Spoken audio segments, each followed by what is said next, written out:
A shy and inexperienced man goes on a crime spree to impress a woman who's into bad guys. Nick Twisp is an aspiring novelist who hates his last name. He collects classic books and Frank Sinatra vinyl records, which might be the reason why he has no intimate experience yet at breakfast. His mother Estelle is pissed since she suspects her boyfriend Jerry is cheating on her. However, the man easily sweet talks his way to gaining her favor again. Their neighbor Mr. Ferguson delivers their mail to Nick as he always does. He's a prolific activist and has been caught harboring undocumented immigrants. Later, Nick asks his dad George for an allowance, but the man tells him to talk to his mom instead, since he's crippled with child support payments. Just then, George's girlfriend, Lacey, approaches and makes out with his dad. Nick watches in disdain since everyone else is getting action, except him and his best friend Lefty. While hanging out with him, Lefty admits his insecurities about pursuing his crush, since he's afraid of making a mistake when he makes love with her. This convinces Nick that his friend is more miserable than him that afternoon. 3 sailors visits Nick's home since Jerry sold them a faulty car. Nick tells them to return when Jerry's around and suggests they get physical with him,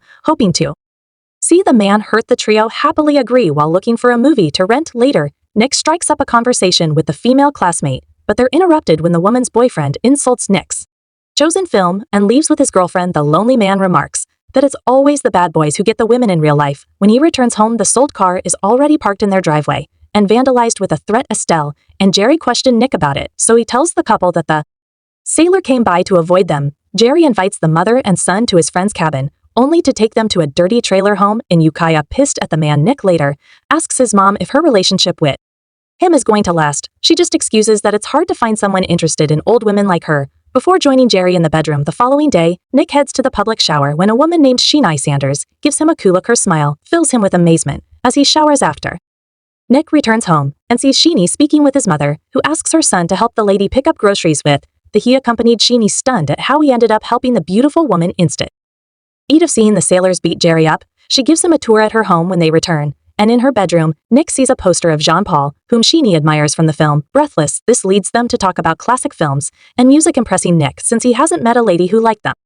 2. He learns that Sheeny prefers French media and wants to live in France and travel the world instead of being stuck with her exhaustingly religious parents. Before Nick leaves, the man musters up courage and invites Sheeny to the beach tomorrow. To his surprise, she agreed. The following morning, Nick goes to pick her up but meets her father, Mr. Sanders. The man reminds Nick that he's responsible for Sheeny's safety. Before the lady joins her friend at the beach, Sheeny asks Nick to put sunscreen on her back, but this gets him excited, which the woman notices. Embarrassed, Nick tries to move away, but she tells him to apply sunscreen on her legs, next allowing him to caress her. As they're heading home, however, Sheeny reveals that she has a boyfriend named Trent. Not wanting to lose face, he makes up an awesome girlfriend and criticizes Trent before leaving. That night, Nick anguishes is over losing his chance with Sheeny. He realizes that he might never be with a woman if he doesn't change his personality, so the next day he visits Sheeny and quickly apologizes for acting immature about Trent. He invites her out again, but she's going on a hike and can't take him since he's not prepared, wanting to be a different one person. Nick insists that he does his hiking freeform so he doesn't need any gear. Because of this, Sheeny scales an incline in the forest with ease,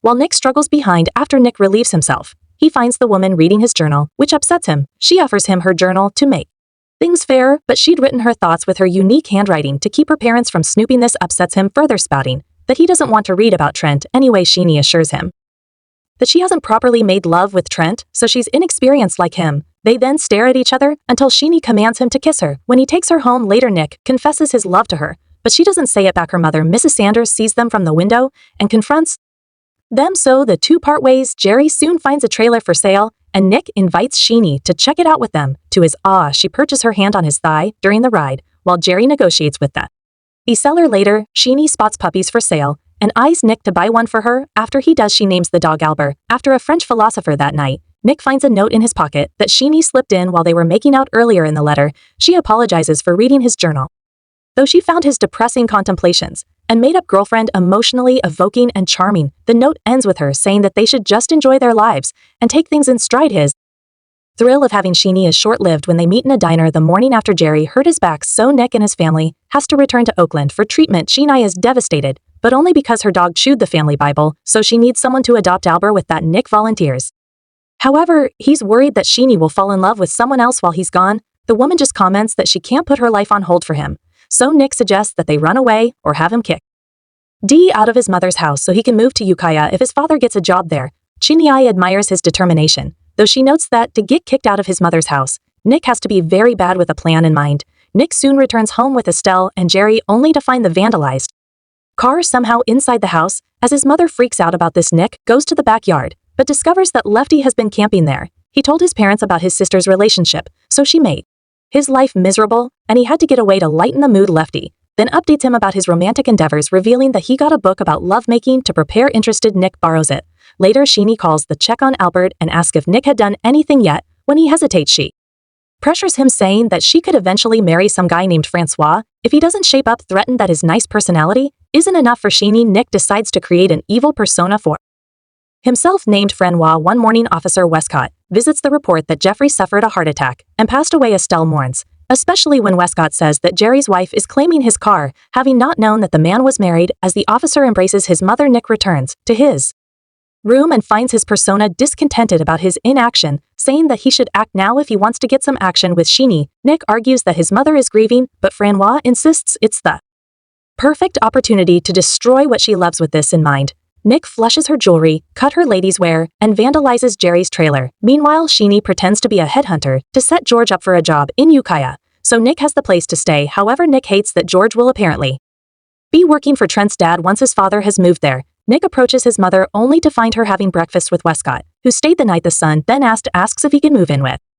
his dad, but she refuses since she needs the child support money to eat. Nick points out that the money should be for him, but Westcott tells him to respect his grieving mom. Sometime later, Nick as Francois hears the new couple showering together, so he turns up the water heater, interrupting their time. The next day, Francois complains about the noise the two made last night and admonishes how Westcott moved in without asking for his opinion. The officer warns him to stop, but Fran dares him to shoot if he doesn't. When the man can't do it, the teen flips the cereal bowl and leave. Nick soon heads out to ride Jerry's car and crash it, but Fran joins in with 2 fuel canisters, suggesting they light the vehicle on fire. Instead, reluctantly, Nick follows Francois's destructive plan. Despite his plea for restraint, Francois agrees sarcastically, then hits a pothole that spills the fuel canister. He continuously does this until the trailer detaches, careening down a slope, and crashes into a cafe. Nick leaves the car in half.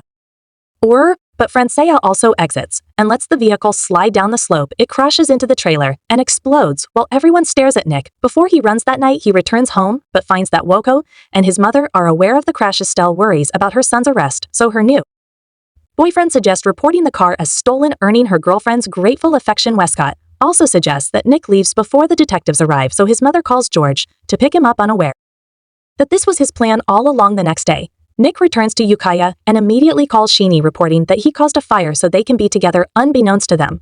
Her mom secretly picks up the line to listen in because of this. When Nick visits her, the parents block him and reveal their plan to send Sheenie to boarding school to avoid the bad influences in the town, especially him. Later, Sheenie calls him to report that she convinced her parents to enroll her in a French prep school, turning this disaster in her favor. In contrast, Nick is devastated that she's leaving to make things worse. George reveals Trent's transfer to a French prep school, implying Sheenie will be with her boyfriend when he starts in his new school. He meets VJ, who's heard about his relationship with Sheenie. VJ wishes to attend the same French school that Sheenie transferred to, leading Nick to realize that his new friend speaks French. Because of this, he asks him to translate Sheen's letter for him, where he learns that the lady now has a promiscuous roommate, and Trent is the popular guy at school. The two deduce that the roommate is a bad influence, and Sheen's boyfriend will blind her from Nick's charm. With that, Nick decides to follow her, and VJ tags along, wanting to meet the roommate. Soon they drive up to the prep school, where Sheenie and her roommate Taggarty spot Nick holding Albert. The woman is happy that Nick came all this way with Albert, while VJ charms